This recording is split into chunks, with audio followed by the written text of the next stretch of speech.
Hello friends, this is Shivam Singh Chandel welcoming you on our YouTube channel My Education. From today we are going to start NCERT which is very important for any examination. चाहे constable हो, SI हो, state PSC, railway, banking, SSC, UPSC, for all the examinations NCERT is base. एक foundation का कार्य करेगी हमारे लिए. जैसे कोई भी बिल्डिंग बनाने से पहले उसकी नींव तैयार की जाती है, ठीक उसी प्रकार जो एनसीईआरटी है वो हमारी बुनियाद को सुदृढ़ करेगी. और कई बार तो एनसीईआरटी से जो क्वेश्चंस हैं वो डायरेक्ट पूछ लिए जाते हैं, क्योंकि एनसीईआरटी में हमें कुछ ऐसे फैक्ट्स मिलेंगे जो डायरेक्ट पेपर में हमें मिल सकते हैं और कई बार पूछे भी गए हैं. तो हम 6th क्लास की एनसीईआरटी से शुरुआत करेंगे. ये ज्योग्राफी की है, पृथ्वी हमारा आवास. सामाजिक विज्ञान, सोशल साइंस, पृथ्वी हमारा आवास, कक्षा 6 के लिए भूगोल की पाठ्यपुस्तक. इसके इंडेक्स यानी विषय सूची पर नज़र डालते हैं. विषय सूची, इसमें कुल 8 चैप्टर्स हैं. सौरमंडल में पृथ्वी पहला चैप्टर, दूसरा ग्लोब, अक्षांश एवं देशांतर, पृथ्वी की गतियाँ, मानचित्र, परिमंडल, स्थल रूप, भारत, जलवायु, वनस्पति तथा वन्य प्राणी. तो कुल 8 चैप्टर्स हैं. इनमें से हम आज पहला चैप्टर पढ़ेंगे, सौरमंडल में पृथ्वी. तो शुरू करते हैं इस चैप्टर को. यह है दोस्तों इस चैप्टर का पहला पेज. जैसे कि ये 6th क्लास की बुक है ज्योग्राफी की, तो इसमें कुछ बातें 6th क्लास के स्टूडेंट्स के अकॉर्डिंग लिखी हुई हैं जो हमारे लिए इम्पोर्टेंट नहीं है. हमें उन बातों पर फोकस करना है जो एग्ज़ाम्स में पूछी जा सकती हैं. तो हम कुछ बातों को इसमें इग्नोर भी करेंगे क्योंकि वो हमारा टाइम बर्बाद करेंगी. इसलिए हम उन बातों को देखेंगे या उन फैक्ट्स को पकड़ेंगे जो हमारे एग्ज़ाम्स के लिए इम्पॉर्टेंट हो सकते हैं और वो हाईलाइटेड भी हैं. आप देख सकते हैं पूर्णिमा, अमावस्या, इसी तरीके से जो इम्पॉर्टेंट फैक्ट्स या पॉइंट्स हैं वो इसमें खुद ब खुद हाईलाइटेड हैं. तो शुरू करते हैं. जो पहला पैराग्राफ है दोस्तों, सूर्यास्त से लेके चमकते हैं तक, यहाँ तक, ये सिर्फ इसमें कुछ नहीं है, सिर्फ बकवास है. तो हम नेक्स्ट पैराग्राफ से स्टार्ट करते हैं. हमें मेन चीज़ पे फोकस करना है. इन चमकीली वस्तुओं के साथ आप लगभग प्रतिदिन चंद्रमा को भी देखते होंगे. चमकीली वस्तुओं से मतलब है तारे जो होते हैं, स्टार्स. तो इन स्टार यानी तारों के साथ आप लगभग प्रतिदिन चंद्रमा को भी देखते हैं. यह अलग अलग समय पर अलग अलग आकार तथा अलग स्थितियों में दिखाई पड़ता है. आप पूर्ण चंद्र को लगभग 1 महीने में एक बार देख सकते हैं और यह पूर्ण चंद्रमा वाली रात या पूर्णिमा होती है. पूर्णिमा को ही इंग्लिश में फुल मून कहते हैं. आप सभी जानते हैं 15 दिन बाद पूर्णिमा, 15 दिन बाद अमावस्या. पूर्णिमा यानी पूर्णिमा के दिन हमें जो चंद्रमा है वो अपनी पूर्ण अवस्था में दिखता है और अमावस्या के दिन बिल्कुल भी नहीं दिखता. तो फुल मून यानी पूर्णिमा और न्यू मून, अमावस्या को क्या कहते हैं, न्यू मून. 15 दिन के बाद आप इसे नहीं देख सकते. यह नए चंद्रमा की रात्रि या अमावस्या होती है. नए चंद्रमा की रात्रि या अमावस्या. ऐसी रात में अगर आसमान साफ है तो आप आसमान का अवलोकन अच्छी तरह से कर सकते हैं. क्या आप इस बात पर आश्चर्य नहीं होते कि हम दिन के समय चंद्रमा एवं इन सभी छोटी चमकीली वस्तुओं क्यों नहीं देख पाते हैं? बिल्कुल होते हैं. आप सभी लोग शायद जानते हों या ना जानते हों तो जान लें, हम दिन में तारे क्यों नहीं देख पाते. ऐसा इसलिए है क्योंकि सूर्य के अत्यधिक तेज प्रकाश के कारण रात के समय चमकने वाली वस्तुओं को हम दिन में नहीं देख पाते हैं. सूर्य का प्रकाश इतना तेज होता है कि जो स्टार्स, जो कि छोटे छोटे होते तो बड़े हैं लेकिन वो हमसे बहुत दूर हैं, काफ़ी दूर हैं, इसीलिए हमें वो छोटे दिखाई पड़ते हैं. तो चूँकि सूर्य का प्रकाश काफ़ी तेज है तो उस प्रकाश में उनका प्रकाश विलुप्त हो जाता है. यही कारण है कि हमें दिन में तारे नहीं दिखाई देते हैं. हालांकि होते वो अपने स्थान पर ही हैं लेकिन दिन में नहीं दिखाई देते. सूर्य, चंद्रमा तथा वे सभी वस्तुएं जो रात के समय आसमान में चमकती हैं खगोलीय पिंड कहलाती हैं. खगोलीय पिंड यानी सेलेस्टियल बॉडीज़, इंग्लिश में सेलेस्टियल बॉडीज़. सूर्य, चंद्रमा तथा वे सभी वस्तुएं जो रात के समय आसमान में चमकती हैं खगोलीय पिंड कहलाती हैं. दोस्तों इसमें ये जो लाइन्स हैं इनको ज़्यादा एक्सप्लेन करने की आवश्यकता नहीं है क्योंकि वो डायरेक्ट लिखी हुई हैं और आप समझ सकते हैं. कुछ खगोलीय पिंड बड़े आकार वाले तथा गर्म होते हैं ये गैसों से बने होते हैं। इनके पास अपनी ऊष्मा तथा प्रकाश होता है, जिसे वे बहुत बड़ी मात्रा में उत्सर्जित करते हैं। इन खगोलीय पिंडों को तारा कहते हैं। और सूर्य भी एक तारा है। सूर्य क्या है? एक तारा है। क्योंकि तारा की जो डेफिनेशन इसमें दी हुई है वो ये है कि ऐसा खगोलीय पिंड जिसके पास अपनी ऊष्मा तथा प्रकाश हो, जिसके पास अपनी ऊष्मा तथा प्रकाश हो। तो सूर्य एक ऐसा खगोलीय पिंड है जिसके पास स्वयं की ऊष्मा होती है और बड़ी मात्रा में प्रकाश उत्सर्जित करता है। तो सूर्य भी एक तारा ही है। चलिए नेक्स्ट पेज को देखते हैं। नेक्स्ट पेज, रात के समय चमकते हुए अनगिनत तारे सूर्य के समान ही हैं, लेकिन हमसे बहुत दूर होने के कारण हम लोग उनकी ऊष्मा या प्रकाश को महसूस नहीं करते हैं तथा वे अत्यंत छोटे दिखाई पड़ते हैं। आपने अवश्य ध्यान दिया होगा कि कुछ दूरी से देखने पर सभी वस्तुएं छोटी दिखाई पड़ती हैं। अत्यधिक ऊंचाई पर उड़ रहा हवाई जहाज कितना छोटा दिखाई देता है। ठीक इसी प्रकार जो तारा है वह भी हमें छोटा दिखाई पड़ता है।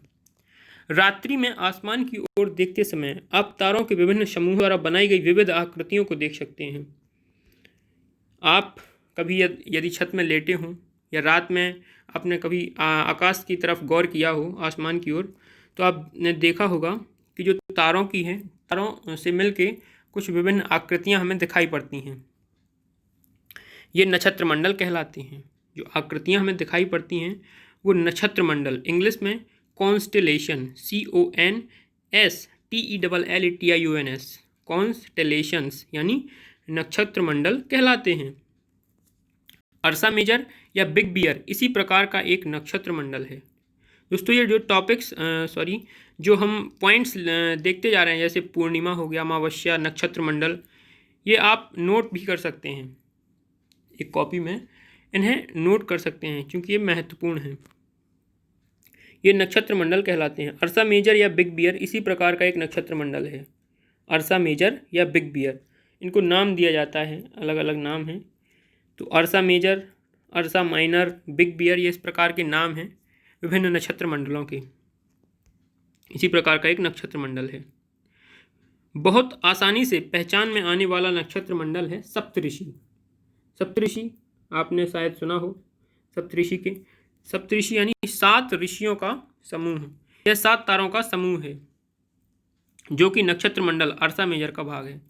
सप्तऋषि 7 तारों का समूह है जो कि नक्षत्र मंडल अर्सा मेजर का भाग है। अपने परिवार या पड़ोस में किसी बड़े व्यक्ति से कहिए कि वे आपको आसमान में और अधिक तारों, ग्रहों तथा नक्षत्र मंडलों को दिखाएं। खैर आप तो बड़े ही हो गए हैं, आप स्वयं ही देख सकते हैं। प्राचीन समय में लोग रात्रि में दिशा का निर्धारण करने के लिए तारों की सहायता लेते थे। उत्तरी तारा उत्तर दिशा को बताता है, इसे ध्रुव तारा भी कहा जाता है। उत्तर दिशा में जो तारा होता है वो ध्रुव तारा कहलाता है। इंग्लिश में पोल स्टार कहते हैं। पोल स्टार यानी ध्रुव तारा। और यह हमें आसानी से दिख जाता है क्योंकि इसकी जो चमक होती है वो अन्य तारों की तुलना में अधिक होती है और यह हमेशा उत्तर दिशा में ही होता है। तो इससे जो प्राचीन समय में जब कंपास, मैग्नेटिक कंपास जो होता है उसका निर्माण नहीं हुआ था, तो उस समय लोग जो थे दिशा का निर्धारण रात में दिशा का निर्धारण, क्योंकि रात में सूरज तो रहता नहीं है, सूर्य तो दिन में रहता है। तो दिन में तो हम देख सकते हैं सूर्य की दिशा, सूर्य पूर्व से उगता है और पश्चिम में डूबता है। हाँ तो दोस्तों हम बात कर रहे थे सूर्य की। सूर्य पूर्व से उगता है और पश्चिम में डूबता है। Sun rises in the east and sets in the west. तो दिन में तो हम देख सकते हैं आसानी से और दिशा का निर्धारण भी कर सकते हैं, लेकिन रात में जब सूर्य डूब चुका होता है तब जो पुराने लोग होते थे तो वो ध्रुव तारा, प्राचीन समय में लोग रात के समय ध्रुव तारा जो कि उत्तर में सदैव उत्तर दिशा में होता है उससे दिशा का निर्धारण करते थे। यह आसमान में हमेशा एक ही स्थान पर रहता है। हम सप्तऋषि की सहायता से ध्रुव तारे की स्थिति को जान सकते हैं। चित्र 1.1 में आप देख सकते हैं सप्तऋषि कि यदि सप्तऋषि मंडल के संकेतक तारों को आपस में मिलाते हुए काल्पनिक रेखा खींची जाए व उसे आगे की ओर बढ़ाया जाए तो एक ध्रुव तारे की ओर इंगित करेगी। इस डायग्राम में आप देखिए, ये है सप्तऋषि। 1 2 3 4 5 6 7, ये जो सातों तारे हैं ये सप्तऋषि है। इस तरीके का आकार है, इस तरीके से ऐसे, ये सप्तऋषि का आकार है। तो ये क्या है? सप्तऋषि है।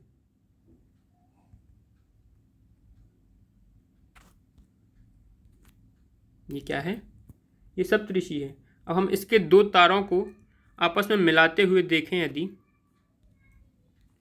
इन दो तारों को आपस में मिलाते हुए सीधी नज़र डालें तो जिस तारे पे हमारी नज़र पड़ेगी वो क्या है? ध्रुव तारा है। ये जो है ना, ये है ध्रुव तारा। सदैव उत्तर दिशा में होता है।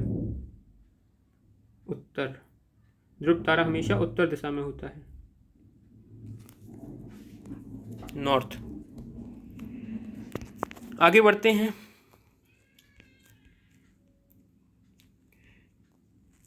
कुछ खगोलीय पिंडों में अपना प्रकाश एवं ऊष्मा नहीं होती है। कुछ खगोलीय पिंडों में अपना प्रकाश एवं ऊष्मा नहीं होती है, वे तारों के प्रकाश से प्रकाशित होते हैं।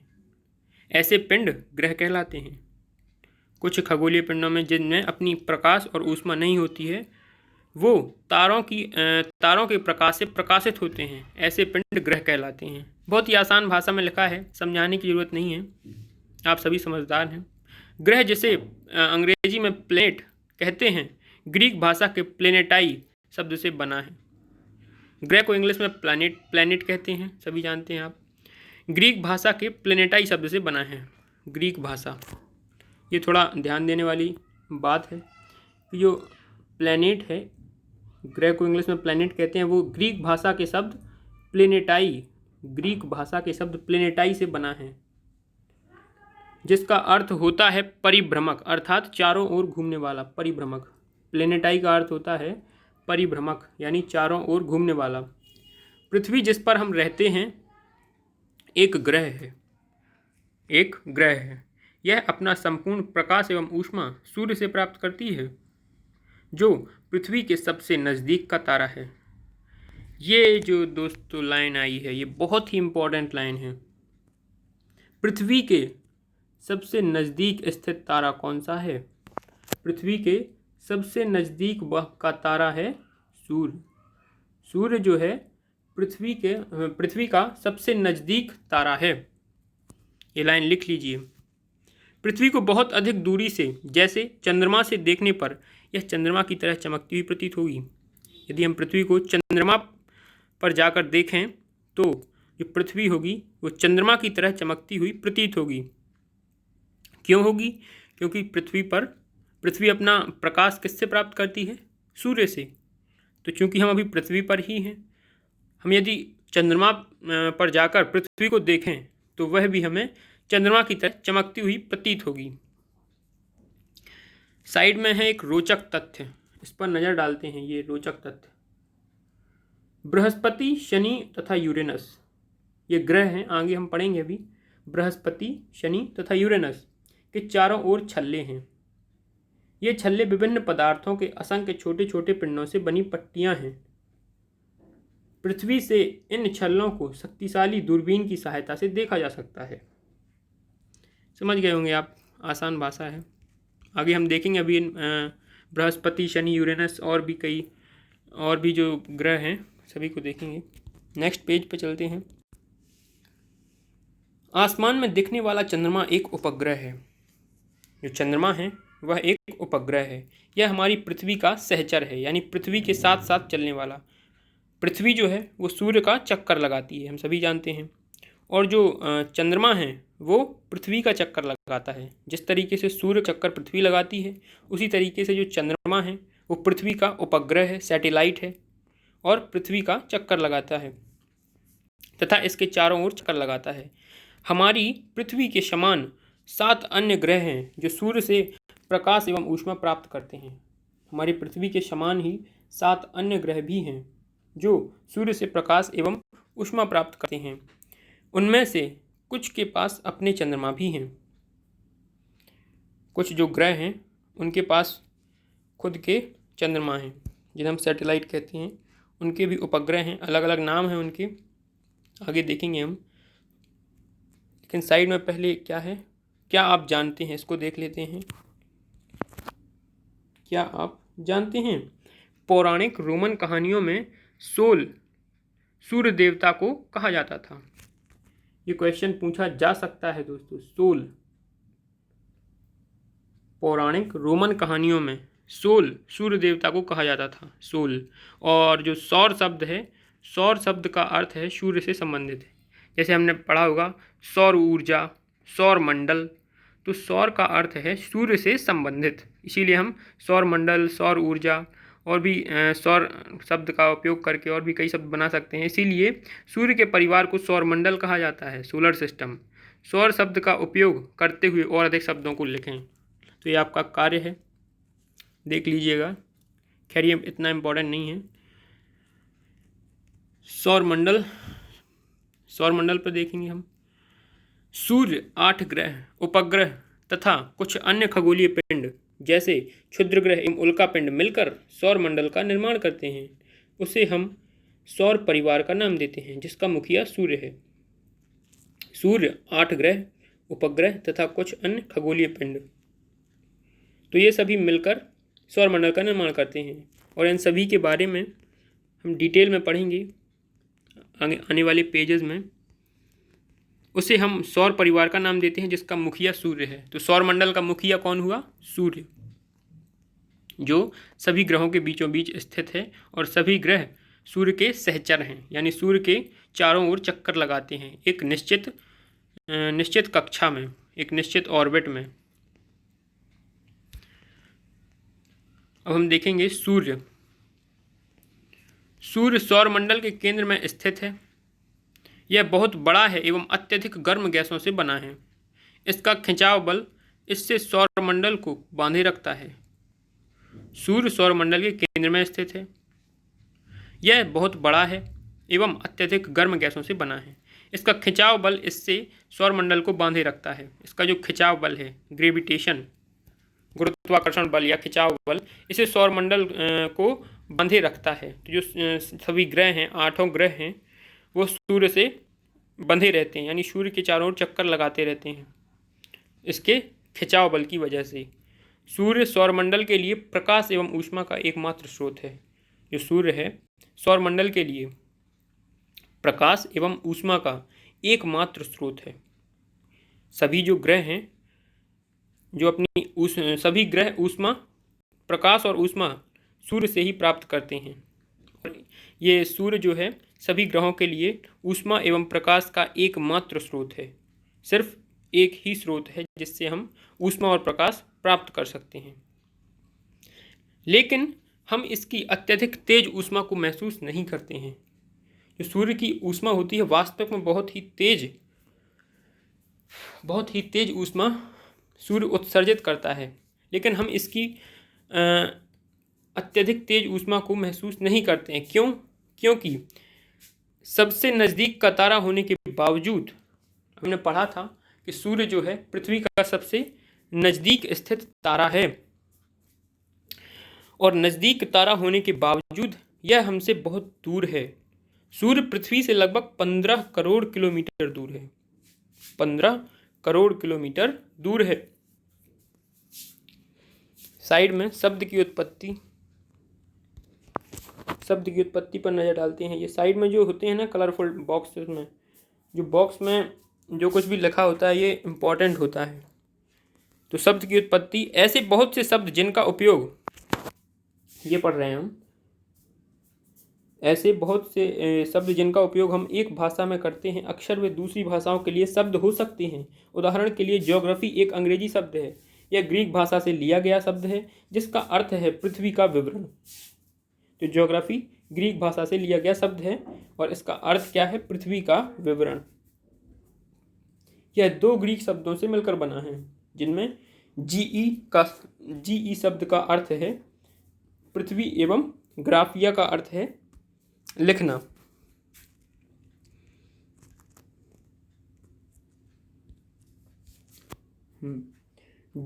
जीई शब्द का अर्थ है पृथ्वी। ये पृथ्वी इस तरीके से गोल होती है ना पृथ्वी, आप लिख लेना पृथ्वी। तो जीई शब्द का अर्थ है पृथ्वी एवं ग्राफिया, ये रहा ग्राफिया, ग्राफिया का अर्थ है लिखना। आइए पृथ्वी के संबंध में और अधिक जानें। जियो, पहले अपन ने जियो से मिला के लॉजी को बनाया, तो जियोलॉजी यानी पृथ्वी का अध्ययन। फिर ज्योमेट्री, GEOMETRI, ज्योमेट्रिया, तो ज्योमेट्री हमने मैथ्स में पढ़ा होगा, ज्योमेट्रिया। तो ज्योमेट्रिया का मतलब होता है पृथ्वी का मापन। नेक्स्ट जियोइड, GEOOEIDES, जियोइड्स, जियोइड का मतलब होता है पृथ्वी के आकार के अनुरूप, पृथ्वी के आकार के अनुरूप मतलब पृथ्वी के आकार के जैसा होता है जियोइड्स। खैर ये इतना इम्पोर्टेंट नहीं है, आगे बढ़ते हैं। ग्रह, हमारे सौरमंडल में 8 ग्रह हैं। सूर्य से दूरी के अनुसार वे हैं बुध, शुक्र, पृथ्वी, मंगल, बृहस्पति, शनि, यूरेनस तथा नेपच्यून। सूर्य से उनकी दूरी के अनुसार अंग्रेजी में ग्रहों के नाम याद रखने का आसान तरीका।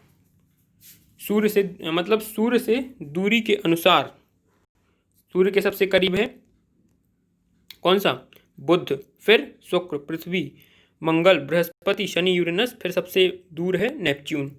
तो इस तरीके से उसकी दूरी के अनुसार याद करने की ये ट्रिक जो नीचे दी गई है, my very efficient mother just served us nuts, ये थोड़ा कठिन है, इसलिए जो हाईलाइटेड वर्ड्स आपको दिख रहे हैं MBEMJSUN,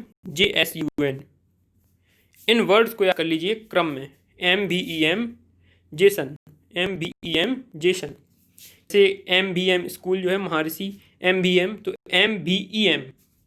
MBEM और जेसन, JSUN, SUN हो गया सन और जे, तो MBEM जेसन।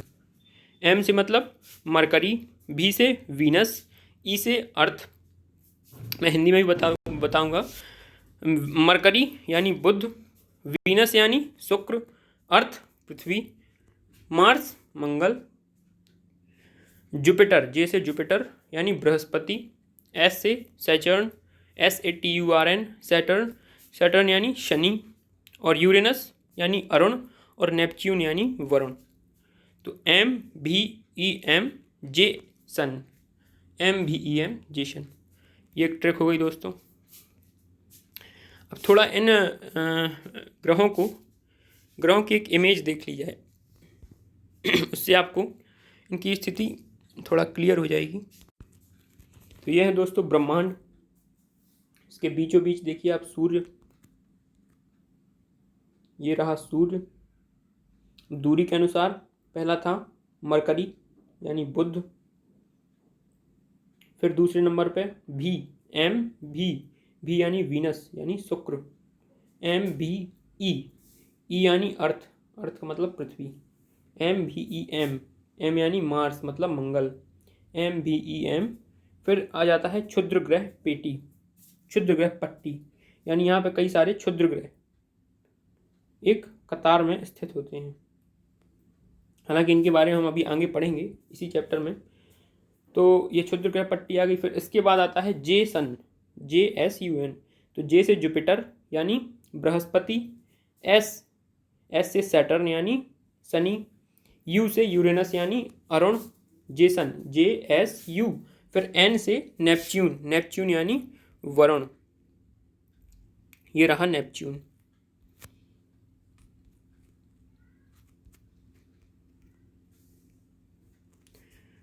तो ये हो गया MBEM JSUN, Mercury, Venus, Earth, Mars, Jupiter, Saturn, Uranus, Neptune, Budh, Shukra, Prithvi, Mangal, Brihaspati, Shani, Uranus, Neptune यानी अरुण, वरुण। इसके नीचे कुछ फैक्ट्स लिखे हुए हैं, ये इसमें दूरी दी हुई है, जैसे 150, 108, इस तरीके से जो ग्रह के नाम के नीचे जो अंक लिखे हुए हैं वो दूरी है, और जो दूरी है वो मिलियन किलोमीटर में है। जैसे पृथ्वी के नीचे लिखा हुआ है 150, 150, तो 150 मिलियन किलोमीटर, यानी पृथ्वी की दूरी सूर्य से पृथ्वी की दूरी है 150 million kilometre, 150 million kilometres and 1 million is equals to 10 lakh. 1 million में 10 लाख होता है, तो 150 मिलियन में कितना होगा? 1500 लाख, और 1500 लाख मतलब 15 करोड़। तो पृथ्वी सूर्य से लगभग 15 करोड़ किलोमीटर दूर स्थित है। बुध, पहला है बुध। सूर्य के चारों ओर एक परिक्रमण 88 दिन में लगाता है। ये बुध है, सूर्य के सबसे निकट स्थित है बुध।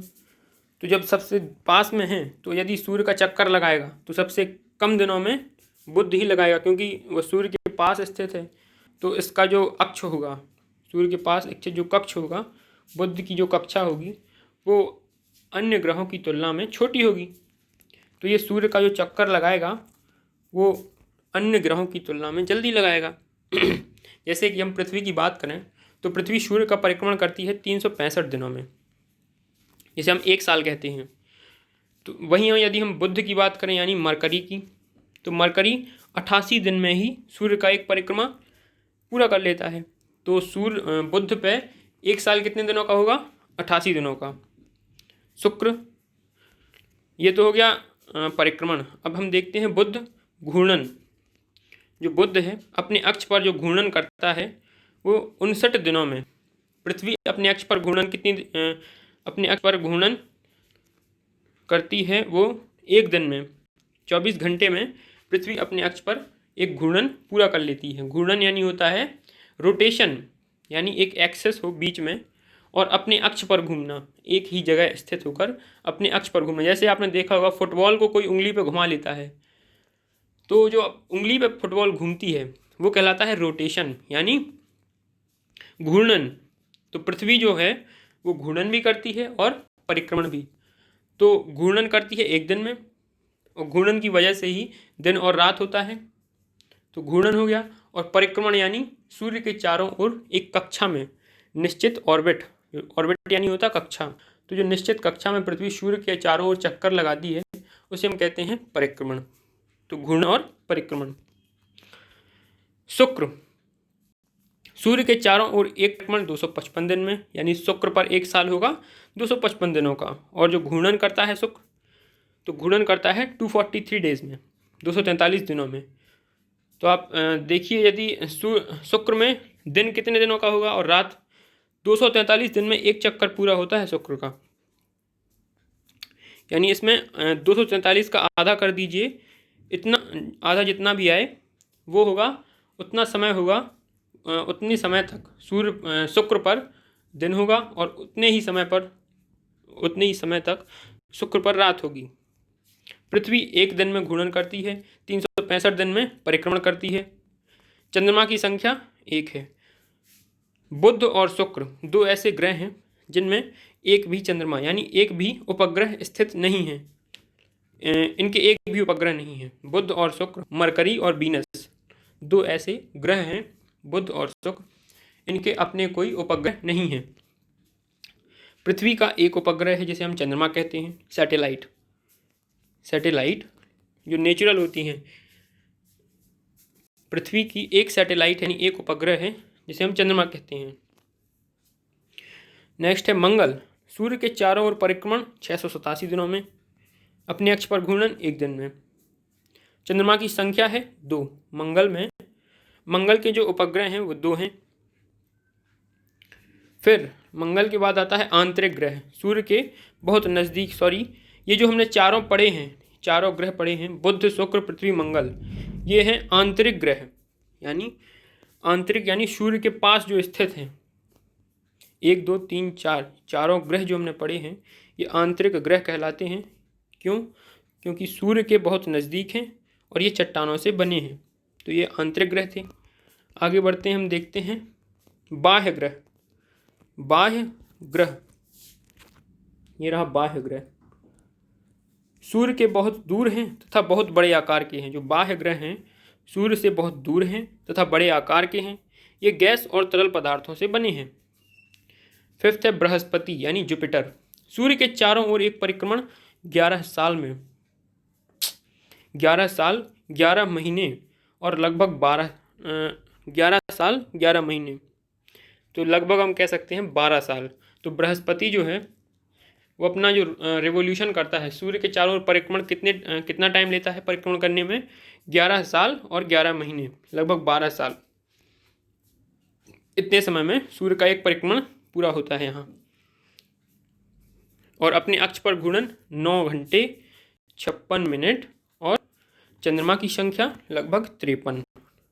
पृथ्वी पर चंद्रमा की संख्या 1 है और बृहस्पति पर 53 चंद्रमा है, यानी 53 जो खगोलीय पिंड हैं वो पृथ्वी का वो बृहस्पति का परिक्रमण करते हैं।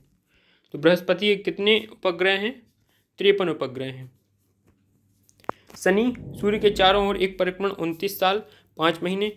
जो ये हम देख रहे हैं 29 साल 26 दिन 28 दिन जो भी है, ये इतना इम्पोर्टेंट नहीं है। ये बहुत ही कम पूछा जाता है कि ये कितने दिन में परिक्रमण करता है, ये कितने दिन में घूर्णन करता है। ये इम्पोर्टेंट नहीं है फिर आप इनको रटने बैठ जाएं, बिल्कुल नहीं। इन्हें मत याद करना ज़्यादा, बस थोड़ा ध्यान दे लेना। या इस तरीके से कि जैसे बृहस्पति में चंद्रमा की संख्या है 53, तो इस तरीके से कुछ फैक्ट याद कर लेना जो आपको लगें कि इम्पोर्टेंट हैं और पूछे जा सकते हैं। सूर्य के चारों ओर, शनि की बात करें हम, सूर्य के चारों ओर परिक्रमण 29 साल में, यानी यहाँ पे शनि पे 1 साल 29 साल के बराबर होता है। पृथ्वी पर 29 साल और शनि पर 1 साल बराबर होता है, क्योंकि इतने साल में वो सूर्य का परिक्रमण कर पाता है। अपने अक्ष पर घूर्णन करता है 10 घंटे 40 मिनट में, यानी यहाँ पे दिन और रात बहुत जल्दी होती है अपनी जो पृथ्वी है।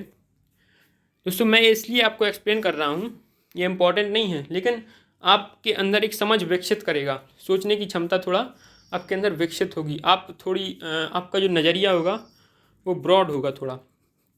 आप किसी को बता सकेंगे, अपने जैसे छोटे भाई को या छोटी बहन को, कि इस ब्रह्मांड में क्या स्थित है, मतलब जो ग्रह हैं वो किस तरीके से, क्या फैक्ट्स इम्पॉर्टेंट हैं उन ग्रह से रिलेटेड। जैसे शनि, आप ऐसा बता सकते हैं कि पृथ्वी पर 1 साल और शनि पर 29 साल बराबर होते हैं। तो ये कुछ इम्पॉर्टेंट तो नहीं है, लेकिन आपकी समझ के लिए थोड़ा इम्पॉर्टेंट है, इसलिए थोड़ा देख लीजिए। अपने अक्ष पर घूर्णन 10 घंटे 40 मिनट, चंद्रमा की संख्या 53, यूरेनस 84 साल में परिक्रमण, घूर्णन 17 घंटे 14 मिनट, चंद्रमा की संख्या 27, नेपच्यून यानी वरुण 164 साल, सूर्य के चारों ओर परिक्रमण 164 साल, घूर्णन 16 घंटे 7 मिनट, चंद्रमा की संख्या 13। तो ये थे कुछ महत्वपूर्ण बातें थी जो परीक्षा की दृष्टि से तो महत्वपूर्ण नहीं है, लेकिन आपकी समझ के लिए इम्पोर्टेंट है। तो चलिए आगे बढ़ते हैं। सौरमंडल के सभी 8 ग्रह एक निश्चित पथ पर सूर्य का चक्कर लगाते हैं। ये रास्ते दीर्घवृत्ताकार में फैले हुए हैं। दीर्घवृत्ताकार इस तरीके से, ये इस तरीके से ये कक्षा जो है, इन कक्षाओं में जो ग्रह होते हैं इस तरीके से स्थित होते हैं। सभी ग्रह का अपना अलग अलग कक्षा होती है। पृथ्वी की कक्षा अलग होगी, बुध शुक्र इन सब की, मतलब सभी ग्रहों की अपनी जो ऑर्बिट है यानी कक्षा है वो अलग अलग होगी। तो ये जो आकार है इस तरीके का, ये आकार कहलाता है दीर्घवृत्ताकार। तो ये जो रास्ते हैं दीर्घवृत्ताकार में फैले हुए हैं, ये कक्षा कहलाते हैं। कक्षा इंग्लिश में ऑर्बिट। बुध सूर्य के सबसे नज़दीक है, बुध यानी मरकरी। अपनी कक्षा में सूर्य के चारों ओर एक चक्कर लगाने में इसे केवल 88 दिन लगते हैं, ये हम देख चुके हैं अभी। शुक्र को पृथ्वी का जुड़वा ग्रह माना जाता है, ये इम्पॉर्टेंट है। इस तरीके से हमें इम्पॉर्टेंट फैक्ट्स को नोट डाउन करना है। जैसे शुक्र को पृथ्वी का जुड़वा ग्रह माना जाता है क्योंकि इसका आकार एवं आकृति लगभग पृथ्वी के ही समान है। तो इस तरीके के जो फैक्ट्स हैं इनको बिल्कुल नोट कीजिए, आप एक कॉपी में लिख लीजिए। शुक्र को पृथ्वी का जुड़वा ग्रह माना जाता है। शुक्र यानी मरकरी को पृथ्वी का, मरकरी नॉट वीनस, शुक्र यानी वीनस तो वीनस को अर्थ का जुड़वा ग्रह माना जाता है क्योंकि इसका आकार एवं आकृति लगभग पृथ्वी के ही समान है। अब हम आगे देखते हैं। अभी तक प्लूटो भी एक ग्रह माना जाता था। 2006 तक प्लूटो जो था 9वां ग्रह था और इसे एक ग्रह माना जाता था। जिस तरीके से पृथ्वी है, बुध, शुक्र, बृहस्पति, शनि, अरुण, वरुण, इसी तरीके से जो प्लूटो है इसे भी एक ग्रह माना जाता था। परंतु अंतर्राष्ट्रीय खगोलीय संगठन ने अपनी बैठक हुई थी अगस्त 2006 में, यह निर्णय लिया कि कुछ समय पहले खोजे गए अन्य खगोलीय पिंड जैसे 2003 UB313, सिरस तथा प्लूटो बौने ग्रह कहे जा सकते हैं। बौने ग्रह यानी इंग्लिश में से कहते हैं ड्वार्फ प्लैनेट। बौने ग्रह, ड्वार्फ, DWARF, ड्वार्फ प्लैनेट। तो प्लूटो क्या है? एक बोना ग्रह है, लेकिन पहले इसे एक ग्रह माना जाता था। बढ़ते हैं दूसरे पेज पर। यह है पृथ्वी। दोस्तों पिछले पेज में मैंने पढ़ा था प्लूटो पहले एक ग्रह माना जाता था, लेकिन 2006 में जो बैठक हुई उसके अनुसार प्लूटो को एक बोना ग्रह यानी ड्वार्फ प्लैनेट कहा जाता है। वर्तमान में वह एक ड्वार्फ प्लैनेट की कैटेगरी में आता है। तो ये नोट डाउन कर लीजिए आप कि प्लूटो को मतलब जो बैठक है 2006 में हुई थी, तो ये 2006 आप याद रखिएगा। नेक्स्ट, पृथ्वी। सूर्य से दूरी के हिसाब से पृथ्वी तीसरा ग्रह है। MBE, मरकरी, वीनस, अर्थ, बुध, शुक्र, पृथ्वी। तो सूर्य से दूरी के हिसाब से पृथ्वी तीसरा ग्रह है। आकार में यह पांचवा सबसे बड़ा ग्रह है। यह ध्रुवों के पास थोड़ी चपटी है। यही कारण है कि इसके आकार को भू आब कहा जाता है। जो पृथ्वी है, हम सभी को पता है, हम सभी यही सुनते हैं कि पृथ्वी गोल है, इस तरीके से गोल है, लेकिन पृथ्वी एक बहुत बड़ा है। पृथ्वी का आकार बहुत बड़ा है, लेकिन कुछ उसका आकार गोलाकार है। लेकिन जो ये ध्रुव कहलाता है, उत्तर ध्रुव और दक्षिणी ध्रुव, ये पृथ्वी हो गई। इस तरीके से ये उत्तर, ये दक्षिण, तो ये उत्तरी ध्रुव होता है और ये दक्षिणी ध्रुव। तो इन ध्रुवों पर पृथ्वी कैसी है? चपटी है, यानी दबी हुई है। यही कारण है कि इसके आकार को भू आब कहा जाता है। भू आब को इंग्लिश में GEOID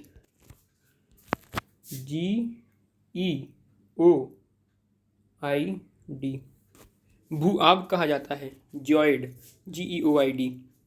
भू आब का अर्थ है पृथ्वी के समान आकार। पृथ्वी के आकार को गोलाकार नहीं कहें आप।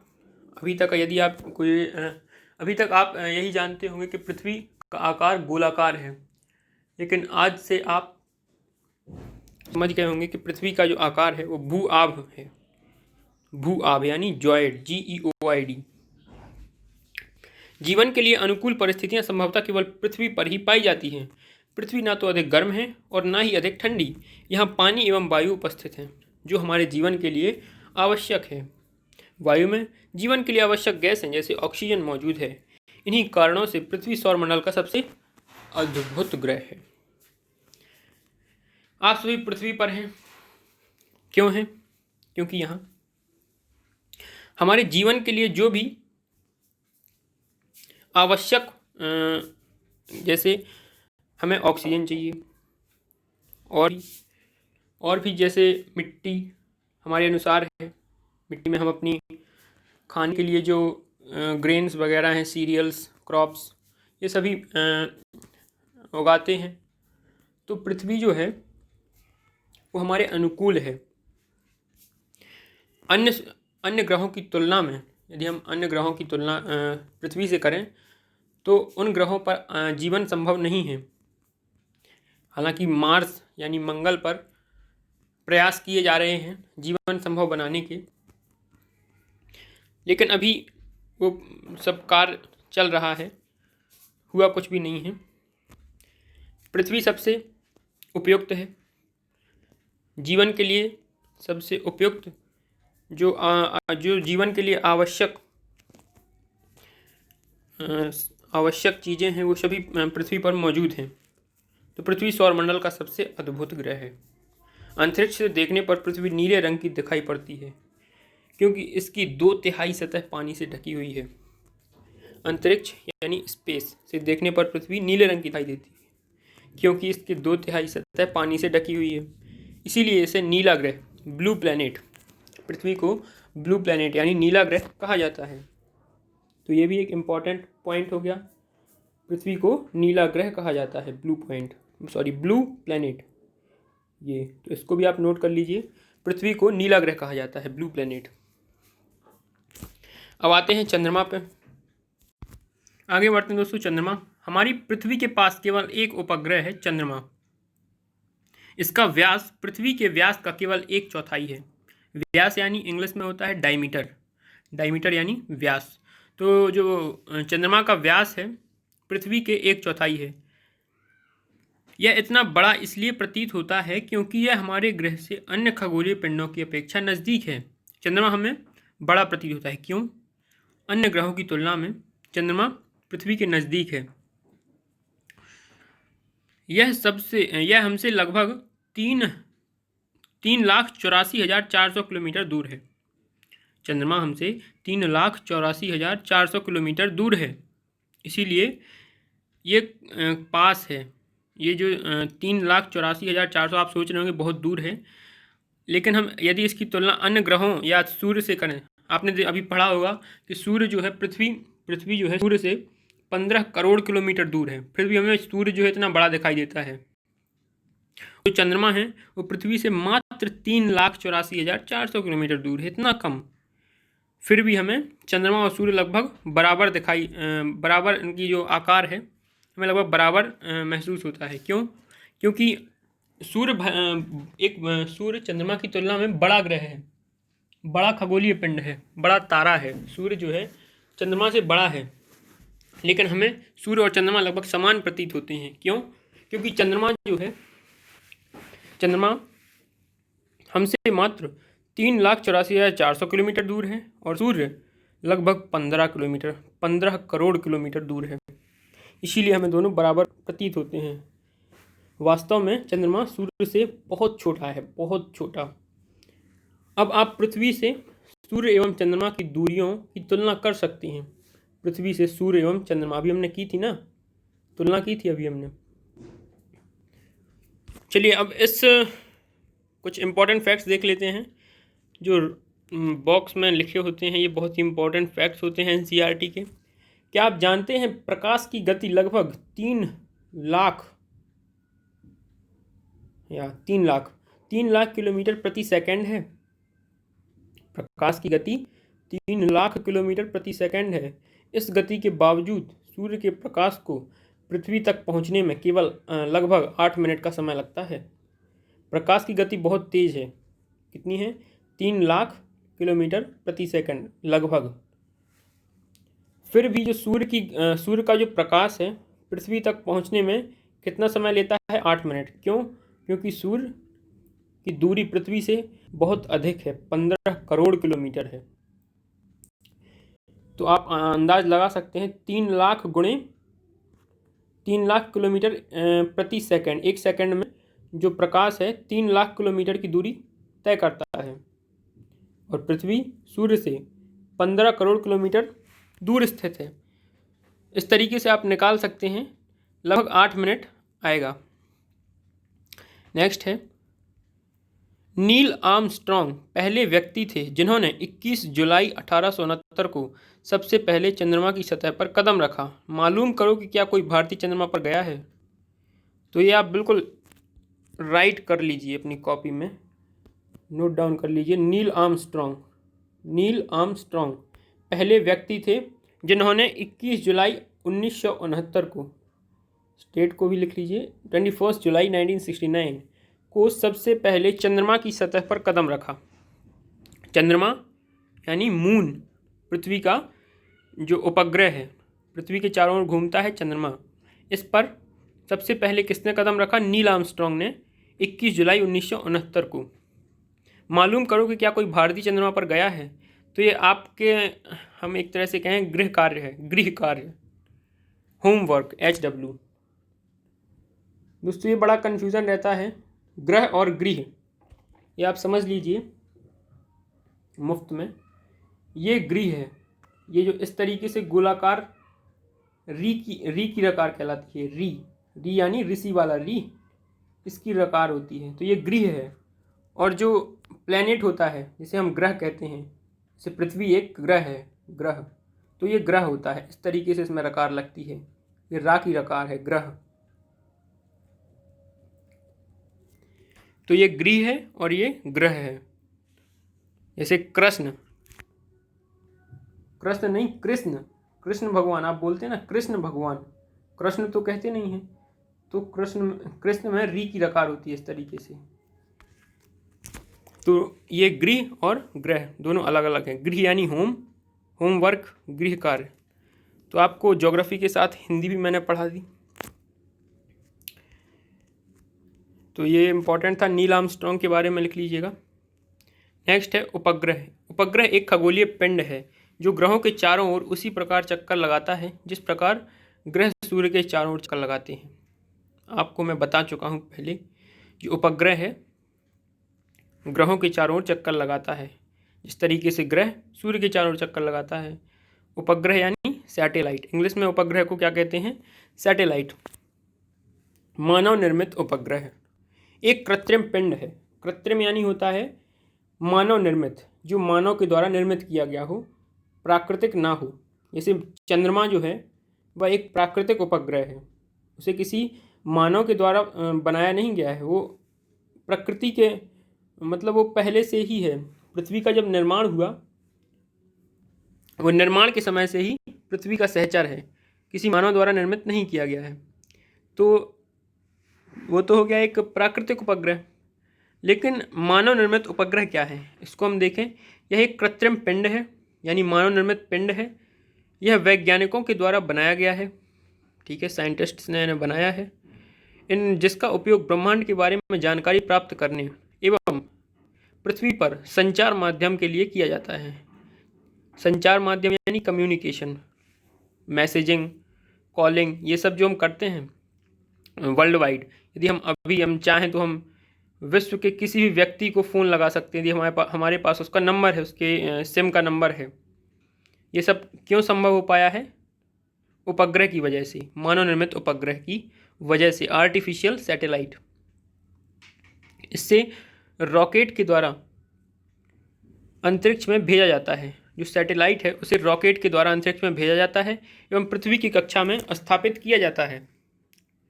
अंतरिक्ष में उपस्थित कुछ भारतीय उपग्रह इस प्रकार हैं: इनसैट, IRS, एडुसैट इत्यादि। ये कुछ भारतीय उपग्रह हैं जो अंतरिक्ष में मौजूद हैं। तो आप यहाँ पे इस डायग्राम के माध्यम से समझ सकते हैं। आपने न्यूज़पेपर्स वगैरह में आपने देखा होगा, ये रॉकेट लॉन्च होती हैं। अभी अमेरिका से हुई जो SpaceX, तो ये जो रॉकेट है, इस रॉकेट का जो ऊपरी पॉइंट है इस तरीके से जो है, इसमें होती है सैटेलाइट, और इसके जो पीछे वाला हिस्सा है जो पूरा, ये होता है कंबसन चैम्बर। यानी इसमें जो पीछे वाला हिस्सा है पूरा फ्यूल से भरा होता है, फ्यूल जिससे रॉकेट चलती है। और अंतरिक्ष तक पहुंचते पहुंचते ये सिर्फ इसका जो ऊपरी हिस्सा है तो इस तरीके से था, कोनिकल शेप में, शंकु आकार, इस तरीके से जो था, सिर्फ वही बचता है। इसके पीछे का जो हिस्सा है वो सब तेल का चैम्बर यानी फ्यूल चैम्बर होता है, कंबसन चैम्बर। ये ऊपर तक जाते जाते नष्ट होता जाता है और अंतिम जो लास्ट कंडीशन होती है अंतरिक्ष तक पहुंचते पहुंचते, उसका सिर्फ ऊपरी हिस्सा ही बचता है जिसके अंदर सैटेलाइट होती है। सैटेलाइट कुछ इस प्रकार की होती है, देखेंगे ये है सैटेलाइट, जो इसके अंदर होती है, रॉकेट का जो ऊपरी हिस्सा होता है उसके अंदर होती है। तो यहाँ पे पहुँचते पहुँचते सिर्फ सैटेलाइट बचती है, बाकी जो हिस्सा है वो नष्ट हो जाता है।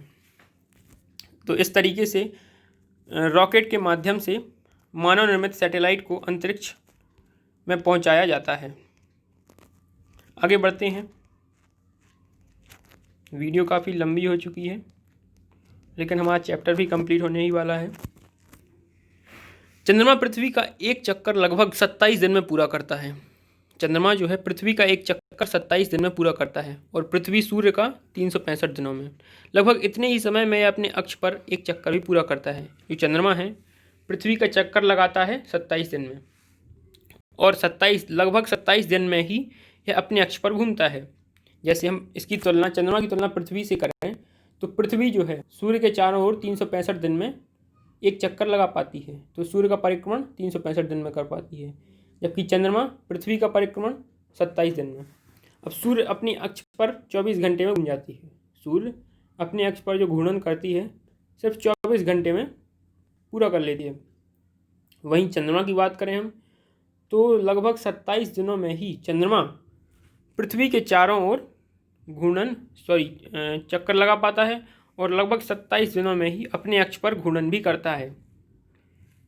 तो इसका घूर्णन और परिक्रमण दोनों का जो समय है वो लगभग समान ही है। इतने ही समय में अपने अक्ष पर चक्कर ही पूरा। इसके परिणाम स्वरूप पृथ्वी से हमें चंद्रमा का केवल एक ही भाग दिखाई पड़ता है। इसीलिए हमें चंद्रमा का केवल एक ही भाग दिखाई पड़ता है। देखिए, चंद्रमा का जो आकार है वो गोलाकार है, लेकिन ये अपने अक्ष पर भी घूमता है और पृथ्वी के चारों ओर भी घूमता है। तो जो समय है इसका परिक्रमण और परिक्रमण समय दोनों समान हैं। इसीलिए हमें चंद्रमा का सिर्फ एक तरफ का हिस्सा ही दिखाई पड़ता है, क्योंकि इसका घूर्णन और परिक्रमण समय समान है। घूर्णन समय और परिक्रमण समय दोनों समान हैं। इसीलिए हमें चंद्रमा की केवल एक ही भाग दिखाई पड़ता है। चंद्रमा की परिस्थितियां जीवन के लिए अनुकूल नहीं हैं। यहाँ न पानी है और न वायु। चंद्रमा पर न पानी है और न वायु। इसकी सतह पर पर्वत, मैदान एवं गड्ढे हैं। चंद्रमा की सतह पर पर्वत हैं, मैदान हैं, गड्ढे हैं, जो चंद्रमा की सतह पर छाया बनाते हैं। हमने देखा होगा चंद्रमा को हम देखेंगे यदि रात में, तो उसमें हमें एक आकृति दिखाई पड़ती है। वो वास्तव में क्या है? जो चंद्रमा पे पर्वत, मैदान, गड्ढे जो हैं उनकी सतह पर छाया बनती है। पर्वतों की छाया बनती है, गड्ढों में से सूर्य की रोशनी जाएगी, तो इन सभी स्थलाकृतियों की जो छाया बनती है वो हमें दिखाई पड़ती है। पूर्णिमा के दिन चंद्रमा पर इनकी छाया को देखा जा सकता है। पूर्णिमा यानी जिस दिन फुल मून पूरी तरह से चंद्रमा में दिखता है, उस दिन हम देख सकते हैं कि इस पर एक आकृति हमें लगता है जैसे कोई आकृति बनी हुई है, लेकिन वास्तव में वो कोई आकृति नहीं, वो विभिन्न स्थलाकृतियों की छाया है। जैसे कि पर्वत हो गया, गड्ढे हो गए, इनकी जो छाया बनती है वो हमें एक आकृति के रूप में दिखाई देती है। जैसे एक पर्वत है, अब आप सूर्य की जो रोशनी पर्वत पर पड़ेगी तो पर्वत के जस्ट पीछे एक उसकी छाया बन जाएगी। जैसे हमारे सामने सूर्य है तो हमारे पीछे हमारी छाया बन जाती है, शैडो कहते हैं जिसे। उसी तरीके से जो चंद्रमा पर पर्वत, पठार, गड्ढे, मैदान ये सब मौजूद हैं, इनकी छाया बन जाती है जो एक आकृति के रूप में हमें दिखाई देती है। तो वास्तव में वो कोई आकृति नहीं, छाया है। नेक्स्ट है क्षुद्र ग्रह। क्षुद्र ग्रह को इंग्लिश में एस्टेरॉइड्स कहते हैं। Asteroid, ASTEROIDS, asteroid, ASTEROID, asteroid. और उल्का पिंड को मेटेओरॉइड, METEOROID, मेटेओरॉइड्स। तो एस्टेरॉइड्स और मेटेओरॉइड्स। क्षुद्र ग्रह यानी एस्टेरॉइड। तारों, ग्रहों एवं उपग्रहों के अतिरिक्त असंख्य छोटे पिंड भी सूर्य के चारों ओर चक्कर लगाते हैं। तारों यानी स्टार, ग्रह, प्लानेट, उपग्रह, सैटेलाइट, इनके अतिरिक्त भी असंख्य छोटे छोटे पिंड जो हैं सूर्य के चारों ओर चक्कर लगाते हैं। इन पिंडों को क्षुद्र ग्रह कहते हैं। ये मंगल एवं बृहस्पति की कक्षाओं के बीच पाए जाते हैं। वैज्ञानिकों के अनुसार क्षुद्र ग्रह ग्रहों के ही भाग होते हैं जो कि बहुत वर्ष पहले विस्फोट के बाद ग्रहों से टूटकर अलग हो गए। तो आप समझ गए होंगे, क्षुद्र ग्रह जो हैं वो वास्तव में ग्रहों के ही भाग होते हैं जो कई वर्ष पहले विस्फोट के बाद, कई कारण रहे होंगे विस्फोट के, तो विस्फोट के बाद ग्रहों से टूटकर अलग हो गए। इन्हें हम क्षुद्र ग्रह कहते हैं। और हमने देखा था, जब हमने ब्रह्मांड की एक आकृति देखी थी, अभी एक पिक्चर देखी थी जिसमें हमने सभी ग्रहों को एक साथ देखा था, उसमें हमने मंगल के बाद पृथ्वी, सबसे पहले MEM, mercury, Venus, Earth, Mars, यानी बुध, शुक्र, पृथ्वी, मंगल। फिर मंगल के बाद हमने एक क्षुद्र ग्रह पट्टी देखी थी। क्षुद्र ग्रह पट्टी के बाद जो भी ग्रह हैं उनको हम बाह्य ग्रह कहते हैं। तो मंगल और बृहस्पति के बीचों बीच एक क्षुद्र ग्रहों की एक कतार है जो एक कक्षा में स्थित हैं। इनको हम क्या कहते हैं? क्षुद्र ग्रह। ये मंगल एवं बृहस्पति, ये है मंगल यानी मार्स और बृहस्पति यानी जुपिटर। मार्स और जुपिटर की कक्षाओं के बीच पाए जाते हैं। वैज्ञानिकों के अनुसार क्षुद्र ग्रह ग्रह के ही भाग होते हैं जो कि बहुत वर्ष पहले विस्फोट के बाद ग्रहों से टूटकर अलग हुए।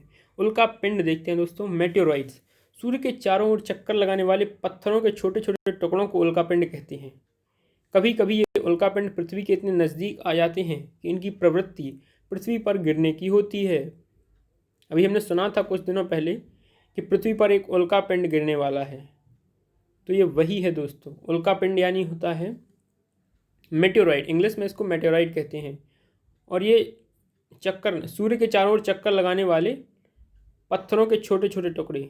अब आप छोटे छोटे टुकड़े समझ रहे होंगे कि जो छोटे छोटे टुकड़े जो आपने देखे हैं, यहाँ तुलना हो रही है ग्रहों की तुलना में ये छोटे छोटे हैं। वैसे वास्तव में बहुत बड़े होते हैं। यदि पृथ्वी पर गिर जाएं तो पृथ्वी नष्ट हो सकती है, इतने बड़े होते हैं। लेकिन हम इनको छोटे छोटे इसलिए कह रहे हैं क्योंकि हम पढ़ रहे हैं ज्योग्राफी, और हम ब्रह्मांड, ज्योग्राफी में हम ब्रह्मांड पढ़ रहे हैं और इनकी तुलना हम ग्रहों से कर रहे हैं। तो ग्रहों की तुलना में एक छोटे छोटे पत्थर हैं। कभी कभी ये उल्का पिंड पृथ्वी के इतने नज़दीक आ जाते हैं कि इनकी प्रवृत्ति पृथ्वी पर गिरने की होती है। इस प्रक्रिया के दौरान वायु के साथ घर्षण होने के कारण जैसे ही ये उल्का पिंड हैं वो पृथ्वी के जो एटमॉस्फेयर है उसमें जैसे ही प्रवेश करते हैं तो जो उल्का पिंड है उनका घर्षण होता है वायु के साथ। जो एटमॉस्फेयर में वायु है, वायु के साथ उल्का पिंड का होगा घर्षण। घर्षण होने से ये होंगे गर्म, और गर्म होकर ये जल जाते हैं। जलने के फलस्वरूप एक चमकदार प्रकाश उत्पन्न होता है। जब कोई चीज़ जलेगी तो उससे प्रकाश उत्पन्न होगा, ये स्वाभाविक सी बात है। तो फलस्वरूप चमकदार प्रकाश उत्पन्न होता है। कभी कभी कोई उल्का पूरी तरह जले बिना पृथ्वी पर गिरती है, जिससे धरातल पर गड्ढे बन जाते हैं। तो ये उल्का पिंड बहुत ही कम होता है कि पृथ्वी पर ये गिरते हों। गिरने से पहले ही वातावरण, जो हमारा एटमॉस्फेयर है, उसमें जो वायु स्थित है, वायु पाई जाती है हमारे एटमॉस्फेयर में, जो भी वायु है उससे घर्षण करके ये जल जाते हैं। लेकिन बहुत कम ऐसा होता है कि पूरी तरह से ना जल पाएँ और पृथ्वी पर गिर जाएं। ऐसा हो चुका है पहले। और जो महाराष्ट्र में एक आपने झील के बारे में सुना होगा, लोनार झील, महाराष्ट्र में स्थित है लोनार झील। उस झील का निर्माण उल्का पिंड के गिरने से ही हुआ है। जब उल्का पिंड पृथ्वी पर गिरेगा तो वो उसकी रफ्तार इतनी तेज़ होती है कि वो सीधे गड्ढा कर देता है और पृथ्वी के अंदर समा जाता है। गड्ढा करते हुए पृथ्वी के अंदर समा जाता है और उस गड्ढे में पानी भर जाता है, जिससे एक झील का निर्माण होता है। तो जो लोनार झील है वो उल्का पिंड से निर्मित है। उल्का पिंड के गिरने से उस झील का निर्माण हुआ है, लोनार झील का, जो कि महाराष्ट्र में है। तो ये भी एक पॉइंट है, फैक्ट है, आप चाहें तो नोट कर सकते हैं लोनार झील का के बारे में। तो अब हम पढ़ेंगे नेक्स्ट पैराग्राफ। क्या आपने तारों वाले खुले आकाश में एक ओर से दूसरी ओर तक फैली चौड़ी सफ़ेद पट्टी की तरह एक चमकदार रास्ते को देखा है? यह लाखों तारों का समूह है।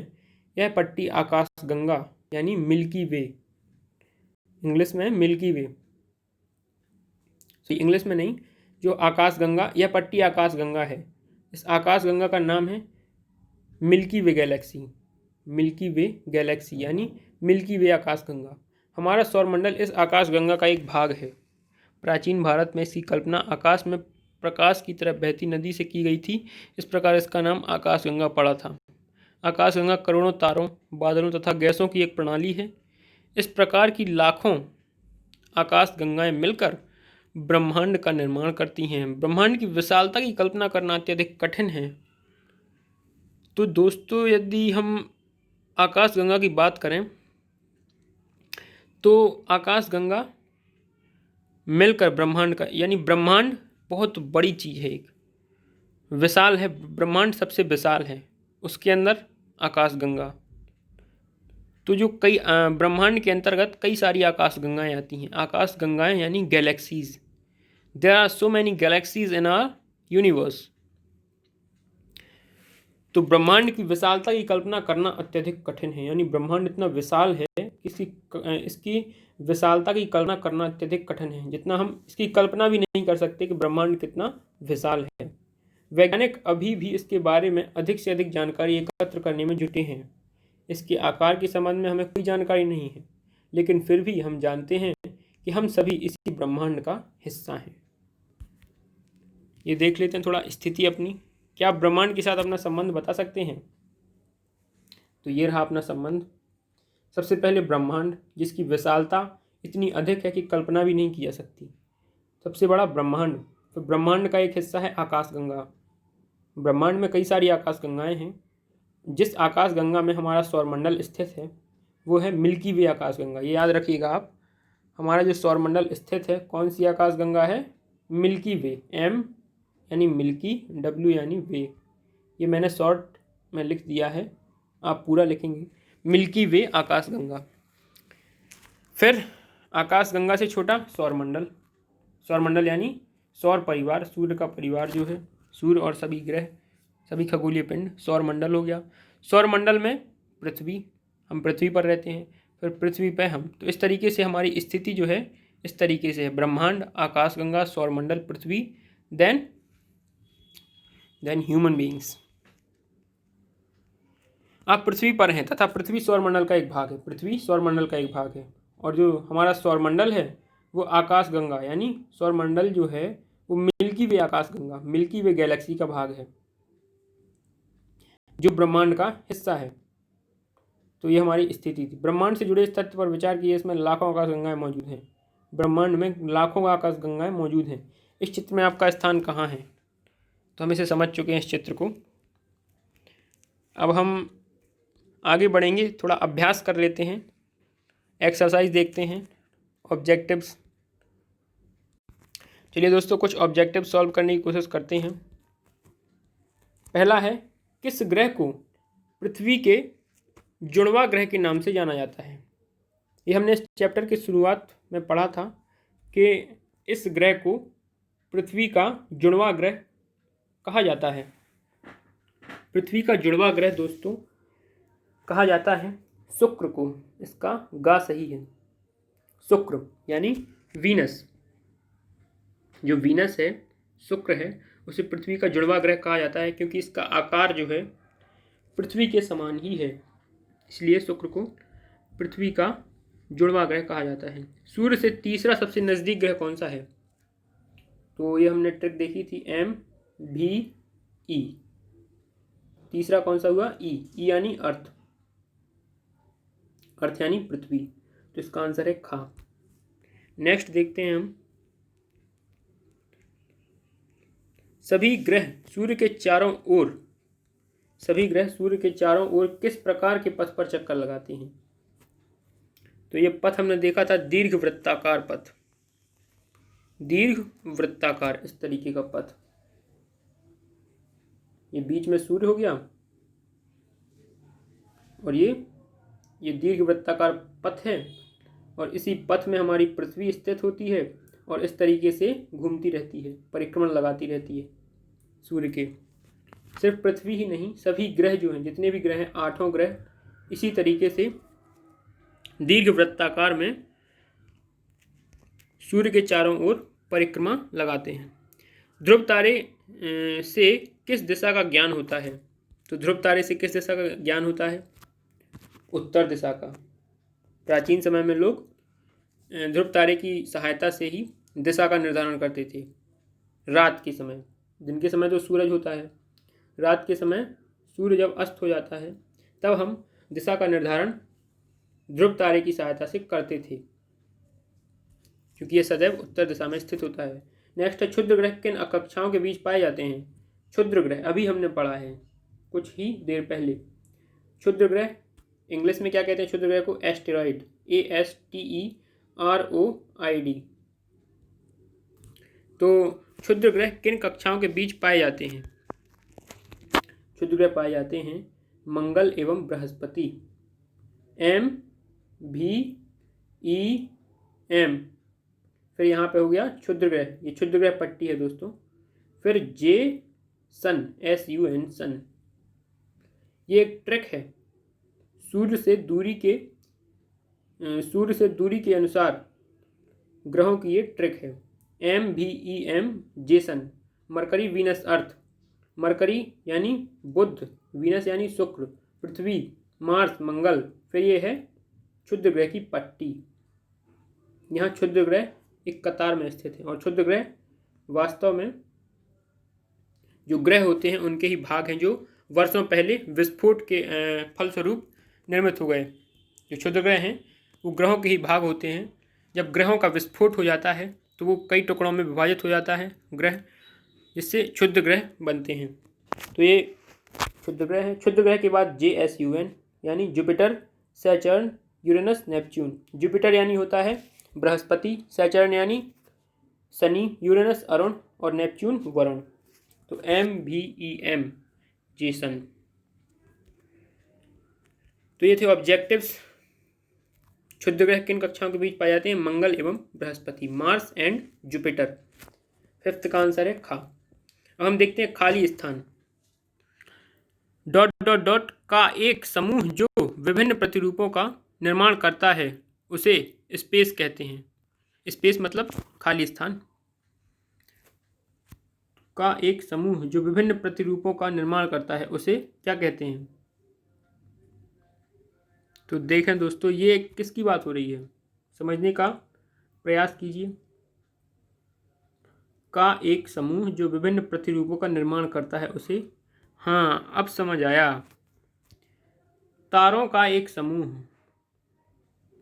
ये दोस्तों वास्तव में नक्षत्र मंडल की चर्चा की जा रही है। कॉन्स्टेलेशन, CONSTELLATIONS, कॉन्स्टेलेशन की चर्चा हो रही है यहाँ। जो तारों का समूह है, तारों यानी स्टार्स, हमने रात में देखा होगा, हमें तारों की विभिन्न आकृतियाँ दिखाई देती हैं, जैसे अर्सा मेजर, अर्सा माइनर, ये नाम है उनके। तो तारों का एक समूह जो विभिन्न प्रतिरूपों का निर्माण करता है उसे हम नक्षत्र मंडल कहते हैं। इसमें आएगा नक्षत्र मंडल, कॉन्स्टेलेशन। तो इसमें पहला स्पेस में पहले वाले जो खाली स्थान है उसमें बनेंगे तारा, फिर बाद में नक्षत्र मंडल। तो नक्षत्र मंडल क्या होता है? तारों का एक समूह जो विभिन्न प्रतिरूपों का निर्माण करता है। नेक्स्ट देखते हैं, तारों की एक बहुत बड़ी प्रणाली को कहा जाता है। तारों की एक बहुत बड़ी प्रणाली। तो दोस्तों तारों की एक बहुत बड़ी प्रणाली को क्या कहते हैं, ये आप कमेंट में बताइएगा, आपका होमवर्क है। नेक्स्ट, पृथ्वी के सबसे करीब है, क्या है? शुक्र, वीनस यानी शुक्र, पृथ्वी के सबसे करीब है, जिसे हम क्या कहते हैं? पृथ्वी का जुड़वा ग्रह भी कहते हैं। वो क्या है? वीनस है। वीनस यानी शुक्र, पृथ्वी का जुड़वा ग्रह। सूर्य से तीसरा सबसे नज़दीक ग्रह है। तो सूर्य से तीसरा MBE यानी अर्थ। तो पृथ्वी जो है सूर्य से तीसरा सबसे नजदीक ग्रह है। नेक्स्ट है ग्रहों के पास अपनी ऊष्मा तथा प्रकाश नहीं होती है। जो ग्रह हैं जैसे पृथ्वी हो गया, जितने भी ग्रह हैं इनके पास अपनी ऊष्मा तथा प्रकाश नहीं होती है। ये अपनी ऊष्मा और प्रकाश पर सूर्य पर निर्भर होते हैं। सूर्य से अपनी ऊष्मा एवं प्रकाश प्राप्त करते हैं। तो ग्रहों के पास अपनी ऊष्मा तथा प्रकाश नहीं होती है। दोस्तों ये थी एक्सरसाइज। इस तरीके से हमारा फर्स्ट चैप्टर कंप्लीट होता है। NCERT ज्योग्राफी ऑफ क्लास 6 का फर्स्ट चैप्टर सौर मंडल में पृथ्वी कंप्लीट होता है। नेक्स्ट वीडियो में हम देखेंगे दूसरा चैप्टर। तो thanks for watching, bye bye, take care, good night.